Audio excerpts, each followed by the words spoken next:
Hey everybody, you can ask for it tonight. It's the Rebirth of Wrestling God TV. First of all, before we get started, I want you guys to like the page on Facebook, on Pro Wrestling Universe on fan site. If you're a true wrestling fan, you'll like it. I'm an admin on there.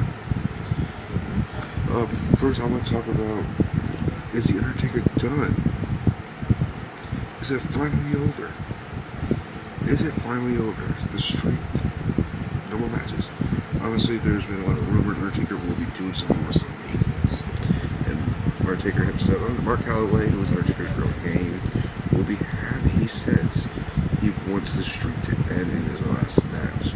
But, folks, people are saying want John Cena or Randy Orton to do it. Necessarily, not John Cena, because John Cena is going to be a Hall of Famer. I know a lot of people don't agree with that. I don't really like it either, but if you respect him, he's done so much for the company. He has held it on his back. The times are rough for this company. So, I think if the one guy I'd like to see end it would be Wade Barrett, if they build him up right. Dolph Ziggler, I think he could give Ziggler a couple years to really build himself up. Because Ziggler there's no one time at Dolph. Next, will WWE keep pushing Zack Ryder? Honestly, not right now. I'm going to tell you why they're not going to push Zack right now. Because you have the three-time FCW guys coming up. They're going to push them big time because the expectations of those three guys. There's Dean Ambrose, who's really the best out of all three of my ideas. But I'd say by the end of the year, Zack Ryder will be U.S. champion again. U.S. or Intercontinental. Maybe he'll win tag team. You never know. What to expect from Brock Lesnar and Extreme Rules? Okay, I don't want everybody's this to be high on Brock. Brock hasn't wrestled in 8 years. I mean, he's had sickness in the past couple of years because that's why you're retired from UFC. But Brock, this won't be his best match. This will be a fight.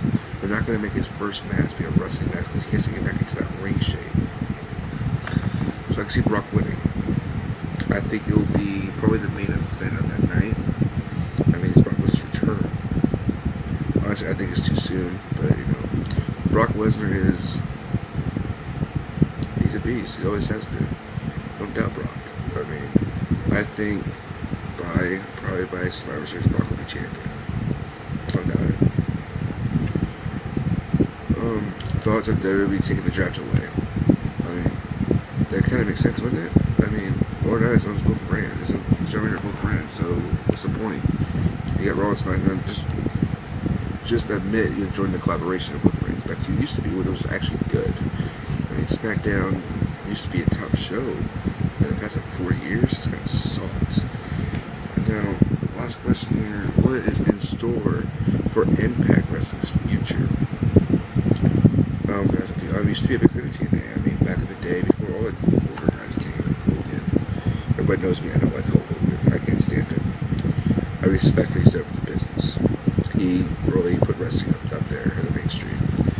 Honestly, if there was no Hulk Hogan, would have known. Wrestling probably wouldn't be as big as today. Hogan paved the way for a lot of guys. I understand that.